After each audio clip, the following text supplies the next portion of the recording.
Bom dia, meus irmãos e minhas irmãs. Quero dizer que é uma felicidade voltar aqui à igreja. É sempre um prazer estar aqui. E mais do que isso, hoje, com a comitiva que nos acompanha, não só do coro, mas alguns membros da igreja que aqui estão também. Estar na igreja da Tijuca, como o reverendo Anderson já referiu, é passar e revisitar momentos da minha própria história.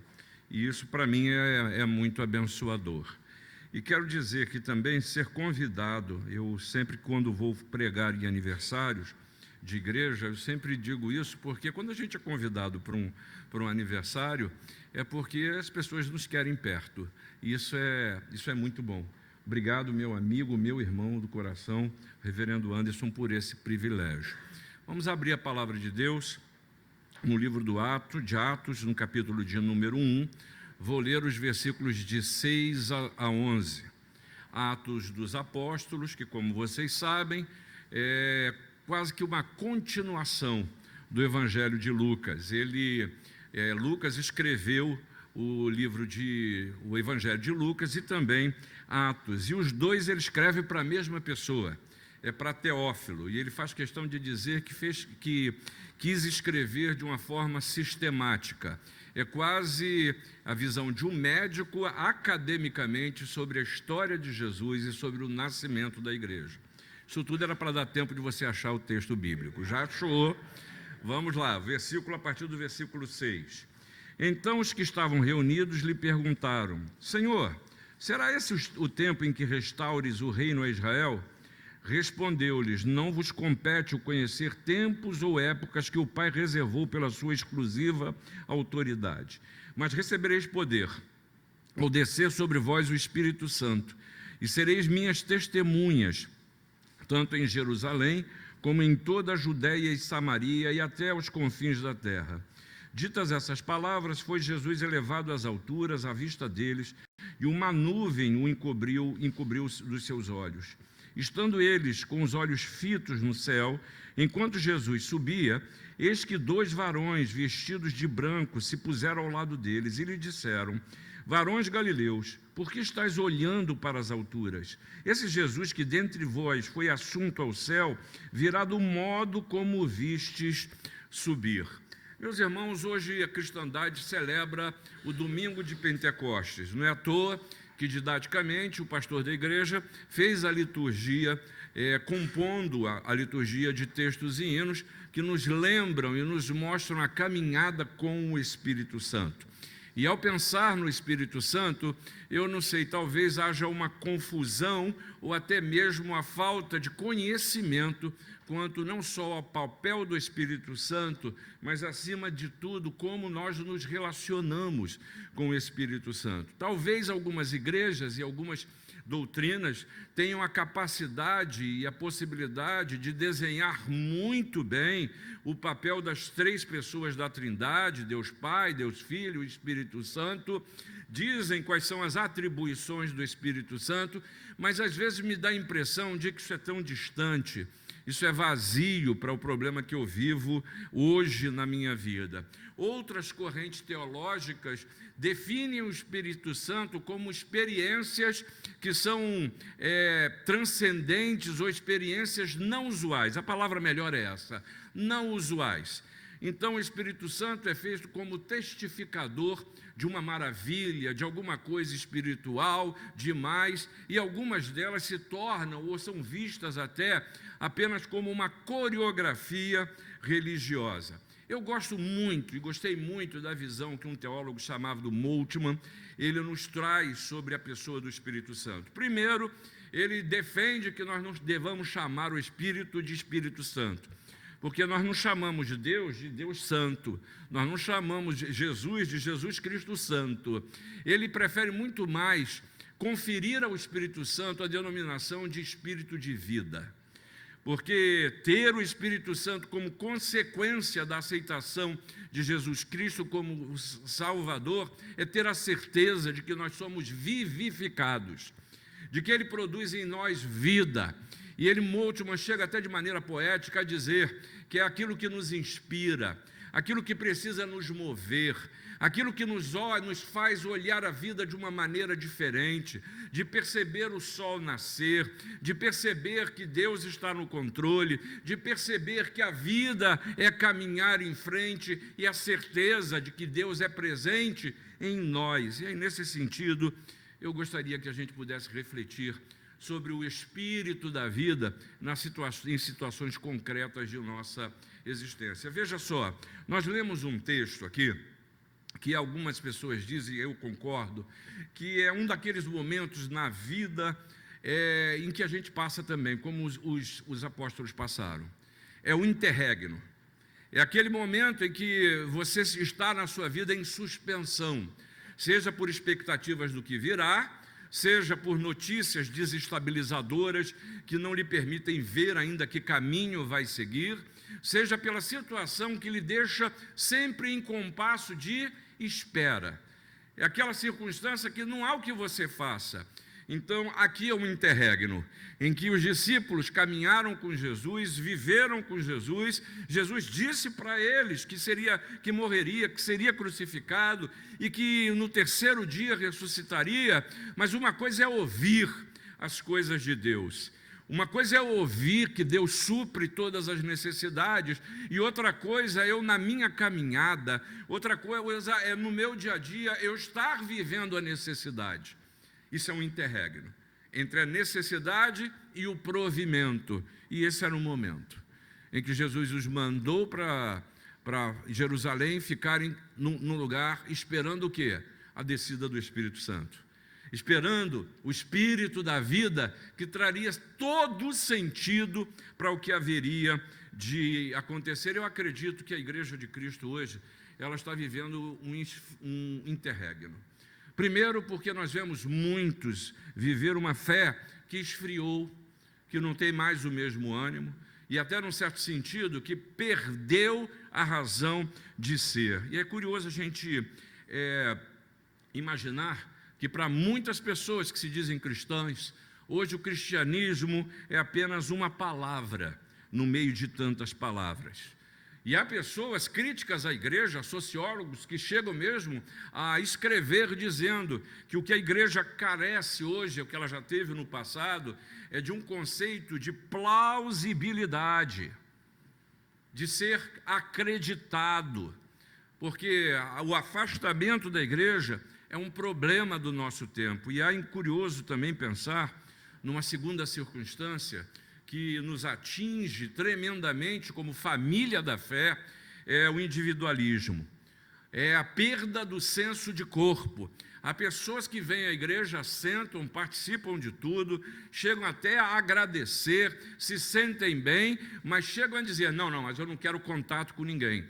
Como se vida cristã pudesse ser vivida sem estar no seio do corpo de Cristo. Por isso, há muitas pessoas que até passaram a ser definidas como desigrejados. Já ouviu esse conceito? Já ouviu esse termo, né? A pessoa que diz, eu tenho fé, eu leio a Bíblia, eu olho, mas não quero saber nada de igreja.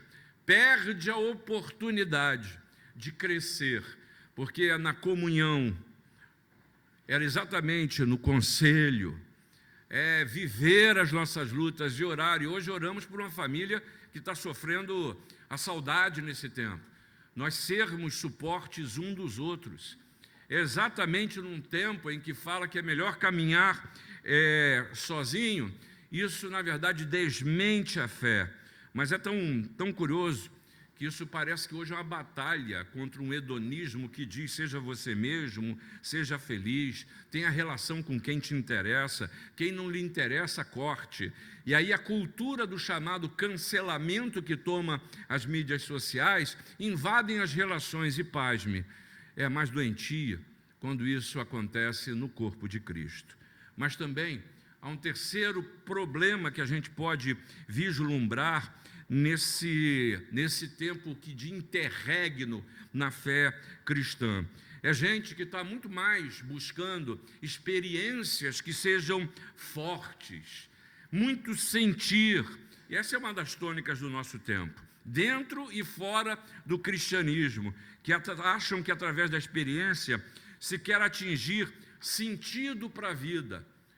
talvez, ao pensar na experiência com Cristo, estão querendo, na verdade, uma droga que os afaste da realidade. Porque enfrentar a realidade e a vida do jeito que ela é, não é fácil. E aí, num cristianismo muito marcado por um racionalismo e por uma ortodoxia doutrinal, a pessoa julga só poder se relacionar com Deus através de um forte sentimento. E aí, nós não podemos criticar só os outros, porque muitas vezes nós queremos desenvolver um cristianismo que é puramente intelectual, é conhecimento. Somos capazes de citar todos os livros da Bíblia, falar o que dizem os textos, discutir as doutrinas, discutir os conceitos, mas do meu lado aqui tem uma pessoa que está chorando a sua dor, que precisa de uma palavra que abençoa, que precisa de um abraço que não questione, não precisa de julgamento, precisa simplesmente sentir a boa mão do Senhor, expresso através de mim e de você. Ah, meus irmãos, lá na igreja, eu passei lá na igreja de Botafogo, foi Joabe, a primeira vez que eu ouvi cantar essa música, que me fez muito bem ao coração, porque num determinado momento da minha vida era exatamente o que eu estava sentindo. E diz o cantor, e diz a música: e que das minhas feridas saia poder para curar, e que cada hora perdida me lembre que não é para eu parar, até que a casa esteja cheia, até que o teu reino venha, e cada coisa esteja em seu lugar, como o Pai sonhou, toda a terra cheia da sua glória. O Espírito de vida, o Espírito Santo, produz esse tipo de coisa e precisa nos dar essa visão. E você sabe que esse livro de Atos, ele começa exatamente explicando a Teófilo que ele relatou a vida de Jesus e os feitos, que Jesus foi levado às alturas, que Jesus se apresentou vivo aos seus discípulos e que Jesus ficou com eles 40 dias, que para os judeus isso tinha um significado especial. Ficar 40 dias era exatamente o que o judeu considerava como o tempo de aprendizado. E Jesus diz para seus discípulos: esperem a promessa do Pai, o batismo com o Espírito Santo, o Espírito de vida.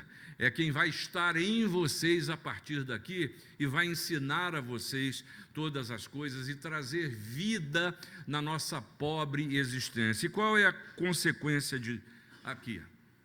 Qual é a consequência disso que Jesus fala? Porque aqui está em jogo, irmãos, dois modelos de vida cristã. Um é um modelo obeso, que se acostuma só em receber, que senta nos bancos da igreja e que muitas vezes já perdeu até o sentido de estar aqui nessa manhã. E outro modelo é experimentar a vida que que o Espírito Santo nos oferece, mas é aqui, mas é lá fora também. É onde quer que a gente vá, que a gente possa viver, não experiências, vivermos de experiencialismos, mas viver a intensidade da presença de Deus. E diz o texto, primeiramente, e eu me refiro a vocês receberam poder ao receberem o Espírito Santo, e esse poder é para testemunhar. E há aqui uma distorção, muitas vezes, de entendimento. Veja, o que você quer saber? E diz o discípulo aqui, encontram com Jesus, e Jesus está dizendo: esperem o Espírito Santo, que vai trazer vida. Mas o que o discípulo quer saber é o seguinte: será esse o tempo em que restaures o reino a Israel? É o tempo da restauração? O Senhor vai consertar todas as coisas? Eu e você também queríamos essa resposta. A gente quer conhecer, a gente quer saber. E, na verdade, os discípulos, assim como nós, ainda não estavam satisfeitos quanto à época que Cristo iria estabelecer o seu reino. Eles estavam pensando no tempo da restauração política. A pergunta dos discípulos é a nossa: Senhor, resolve esse troço da vida logo de uma vez. Dá o desfecho, encerra o assunto. Acaba com esse negócio de doença, acaba com esse negócio de morte, esse negócio da carência financeira que muitos de nós vivem, esse problema de família destruída. a incerteza, a insegurança quanto ao amanhã, a gente já sabe como vai acontecer, realiza de forma apocalíptica a história. Senhor, quando virá o reino? Esse é o que a gente quer saber, assim como os discípulos. Mas Deus, em Jesus, está nos mostrando o que a gente precisa saber. Primeira, é que esse conhecimento não nos compete. O tempo e as épocas da ação de Deus são de sua exclusiva responsabilidade. E eu não posso me esquecer que tudo que Deus faz, Ele o faz no devido tempo, na hora certa, quando tem que ser, porque eu só conheço em parte. A minha visão não é do todo, e Deus está lidando com o todo. Enquanto eu estiver procurando emoções e coisas que me transmitam uma saciedade momentânea, eu estou no caminho errado. O Senhor veio para dar vida e vida em abundância. A sua vontade é boa, perfeita e agradável, ela é completa, ela é completa. Não veio para lhe dar vacinas que vão durar ou que vão ter a sua validade por 1 ano e ano que vem vai ter que tomar outra vacina. Não, o Senhor veio para trazer completude na nossa vida. E aí, para ser assim, em vez de ficar buscando os motivos, seja uma testemunha, é o que diz Jesus. Aqueles que, depois do exemplo de Jesus, provaram a força, a intensidade de sua fé em Cristo, por sofrer uma morte violenta. Mas é claro que a gente precisa testemunhar disso. A gente quer mudança, transformação, novidade de vida. É você o instrumento de Deus para isso. Enquanto o reino de Deus não for vivido por todos, o reino ainda não terá chegado. Esse é foco existencial. Isso é foco. E o que é ser testemunha? Porque testemunhar traz implicações. Testemunhar responsabiliza. E é curioso que a gente até não se sente capaz. E por isso a gente não o faz. E aqui talvez esteja se revelando aquilo que eu chamo de eucentrismo. Nós cremos que nós temos que fazer. A força para ser cristão é nossa. É ou não é? Nas lutas da fé. A gente sofre e se desgasta achando que precisamos encontrar a resposta. Acreditamos que precisamos fazer.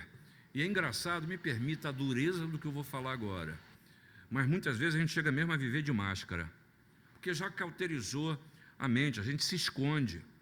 Muitas vezes porque tenta mudar e não consegue, porque almeja e o que eu almejo eu não alcanço, mas mesmo assim eu continuo a dizer, tudo posso naquele... que nosso Deus é o Deus dos impossíveis.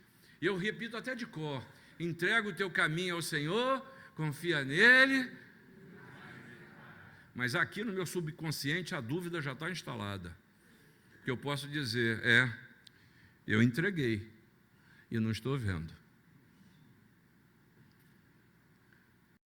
Eu repito que ele me fortalece, que nele tudo posso, mas eu não tenho fé nem para me sustentar, eu não tenho nem forças para lidar com as circunstâncias da minha vida. E a minha vida espiritual passa a depender do meu comportamento. E tem gente que vive assim, tenta um pouquinho, cai um pouquinho, tenta de novo, cai de novo. E aí a verdade é que viver assim é uma grande mentira, porque ninguém consegue ter uma vida plena longe da presença, do conselho, do Espírito que dá vida, que traz vida. E Jesus nos promete que é o Espírito Santo que tem esse poder, porque aqui é uma quebra de paradigma. O Evangelho de Lucas e Atos, como já disse, tem uma forte relação.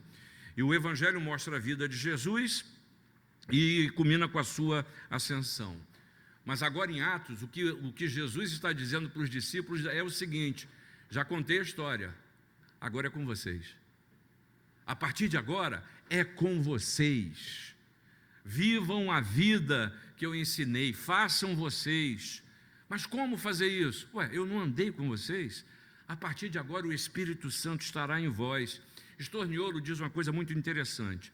O impulso eficaz do testemunho cristão é a força do Espírito, ou seja, a força do próprio Deus agindo através da abertura e disponibilidade na sua vida. Na sua vida é ser testemunha, é se abrir para mostrar que diferença Deus faz na sua existência.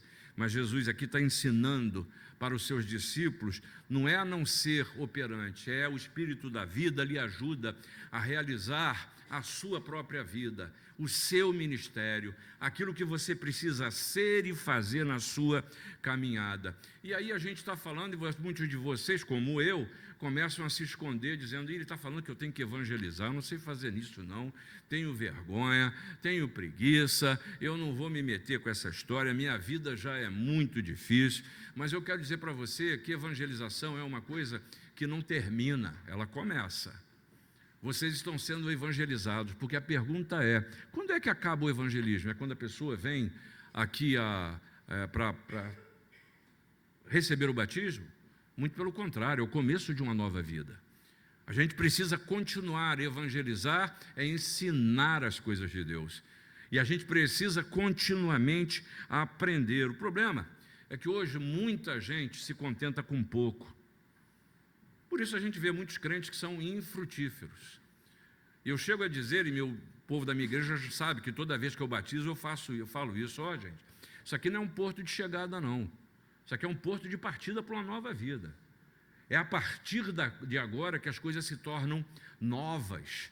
Quando você declara que Jesus é seu Senhor e seu Salvador, e aí por isso que traz sentido o que a palavra nos ensina, que as coisas de trás para trás ficam. E eu prossigo para as que diante de mim estão. Isso é o quê? É viver em novidade de vida. Mas hoje há muita gente que se contenta com pouco. E por isso há muito crente que é infrutífero, que diz ter fé, mas não vive a fé. E muitas vezes passa a viver uma religião de superstições. Aí a água tem mais sentido, a Bíblia passa a ser santa, é tão santa que não pode nem tocar e ler, né? Bota talvez que em cima da televisão para santificar um pouco do que está passando ali. Superstição.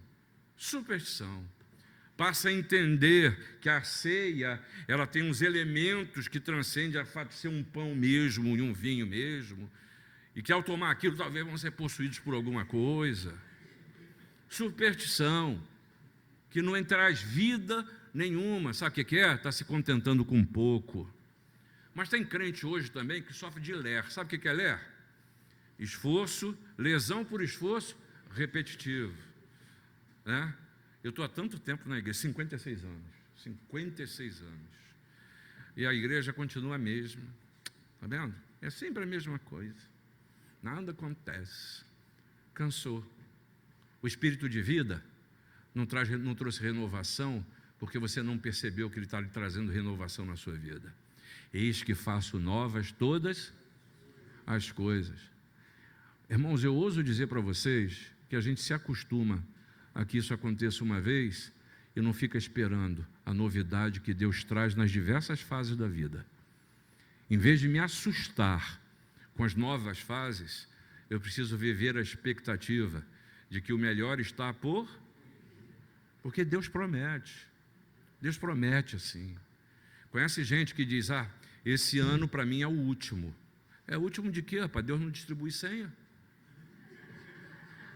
O que é isso?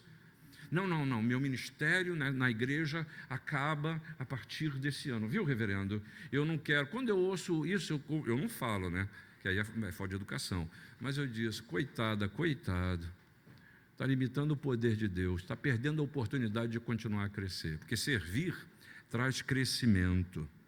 Mas aí eu quero falar, tão bom ver as crianças aqui, Anderson faz isso com amor, que eu nunca vi, só vejo ele fazendo isso com as crianças, chama cada uma pelo nome. Eu não lembro o nome de adulto, rapaz, como é que eu vou lembrar o nome de criança?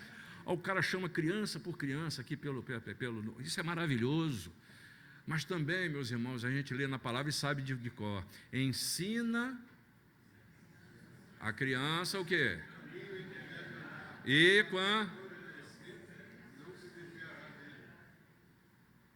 Mas hoje a gente vive a realidade que cada vez mais pais educam menos. Tudo é motivo para não trazer a criança à igreja. Porque maratonou série no sábado à noite. Não ri não que você se entrega. Isso. Maratonou série no sábado à noite, aí no domingo da manhã é um bom motivo para ficar dormindo. Afinal de contas, igreja é alguma coisa que é dispensável, né? E quem sofre é a criança. Mas tem um caso pior. Estou reclamando pra caramba hoje, depois o senhor segura as coisas. Mas tem um caso pior. Sabe qual é o caso? É do pai que acha que quem tem que educar é a igreja. Que acha que quem tem que educar é a escola. E abre mão do privilégio de ensinar às suas crianças aquilo que o Espírito da vida está trazendo ao seu próprio coração. De fazê-las crescer em estatura e em graça. Porque a tarefa de educar, irmãos, pertence a você que conhece ao Senhor Jesus. Lembra do que ele disse? Ide, portanto, fazer discípulos de todas as nações, batizando-os em o nome do Pai, do Filho e do Espírito Santo. Eu gosto muito sobre esse tema da visão de Sproul, que é um teólogo. Ele diz o seguinte: eu creio que o trabalho de evangelista é um dom, e não tenho certeza de que esse dom é dado a todas as pessoas. O grande problema que há é uma confusão entre o conceito de evangelista e de testemunha. O Novo Testamento deixa claro que todo cristão deve ser uma testemunha. E tem uma diferença entre ser testemunha e ser um evangelista. Ser testemunho ou dar testemunho de alguma coisa é tornar visível algo que não é prontamente visível, que não é manifesto, mas que é invisível. É aquele que fala o que viu e o que ouviu. É aquele que atesta a veracidade de um fato. É aquele que prova que algo é verdadeiro ou prova que algo é falso. Talvez agora fosse a hora da Lígia vir aqui explicar para a gente o que é testemunha num processo. É alguém que, sob juramento, vai falar o quê? A verdade. Somente a verdade. A palavra testemunha, no grego, é martiria. Simples para você. É daí que a gente tira a palavra mártir, que na verdade é aqueles que morreram ou que tornaram manifesto o seu compromisso com Cristo. E aqui nós chegamos ao ponto. Nós precisamos tornar manifesto às pessoas o seu compromisso com Cristo. Todos nós somos chamados a confessar com nossas palavras, mas principalmente com as nossas ações. As nossas ações. Porque é muito curioso a gente ser surpreendido com as pessoas descobrindo. Na juventude a gente tinha muito medo disso, aprontava e tinha medo de descobrir que a gente era crente, né? E às vezes chegava na igreja, aconteceu isso comigo aqui. Eu fiz de tudo, estudei no presbítero Nilson, era o diretor do Instituto de Educação, e eu estudava no Instituto de Educação, fiz meu ginásio ali. E aí eu lá, não vou dizer que era demônio, porque é uma coisa pesada, né? Mas eu acho que tinha alguns coordenadores que tinham essa impressão de mim. Ali.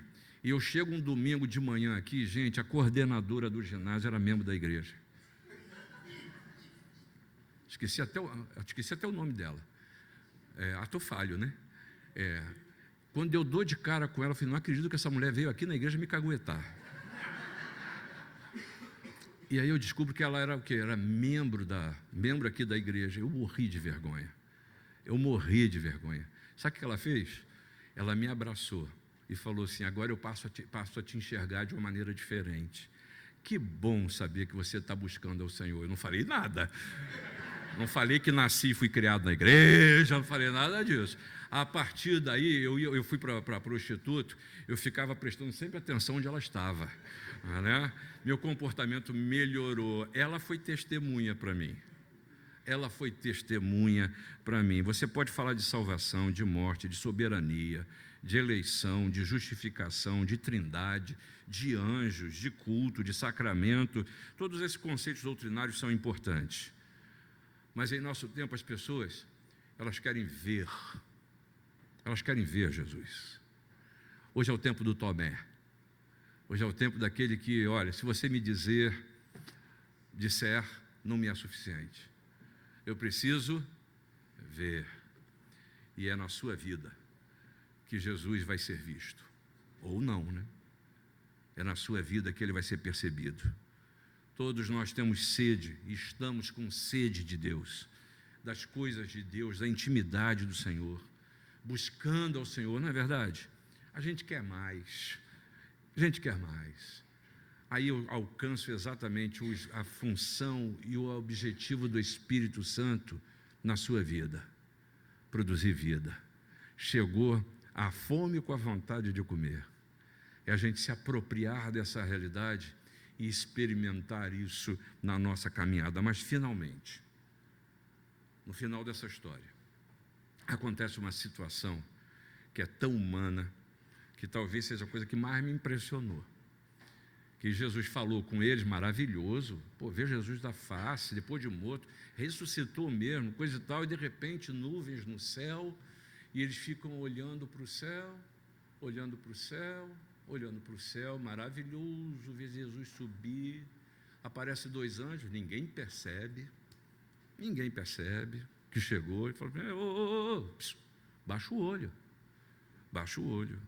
porque quem permanece com os olhos fitos no céu, não percebe o mover de Deus.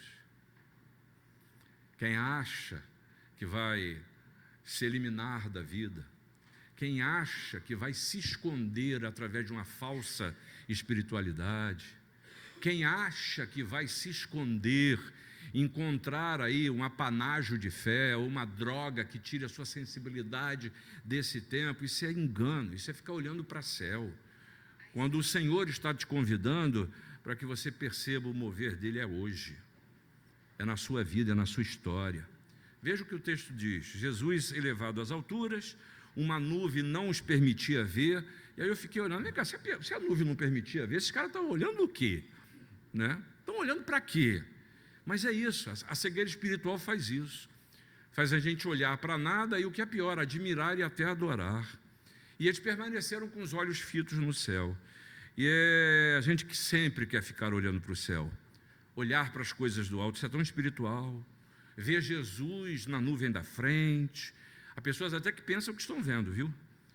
Mas nesse ponto há varões que se aproximam. Mas esses eu não vejo, porque estou olhando para o lugar errado. E é curioso que muitas vezes eu vivo a vida cristã assim, querendo a bênção de Deus, e a bênção de Deus está no meu lado. É você que quer me abençoar, mas não está falando do jeito que eu acho que Deus quer falar, não está sendo da forma que eu acho que tem que ser. E esse estado de torpor espiritual é uma coisa nossa, é uma coisa humana. Isso na Bíblia tem várias histórias. Se você for a Mateus 28, 9, você vai ver lá que Jesus foi ao encontro das mulheres e elas não perceberam. Lembra do caminho de Emaús? Os discípulos no caminho de Emaús? Jesus andando com os caras, gente. E ninguém percebeu que andaram com Jesus durante o ministério dele todo. Não reconheceram nem a voz.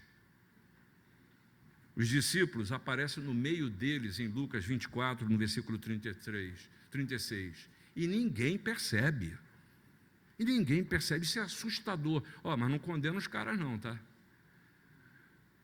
Porque quantas vezes o Senhor está falando a você e você continua sem ouvir, continua sem perceber, continua a reclamar, e o Espírito da vida está falando: o caminho é esse, o campeonato vai ser decidido, é pênalti, é você que vai bater, eu já tirei o goleiro, só empurra a bola, e você: não, peraí, calma aí, sabe como é que é? Não é do meu jeito, não é da minha forma. Deus fala ao meu coração, e o Senhor está dizendo, está mostrando: dá o passo, faz. Há coisas que você precisa abandonar, isso é bom, isso não é ruim.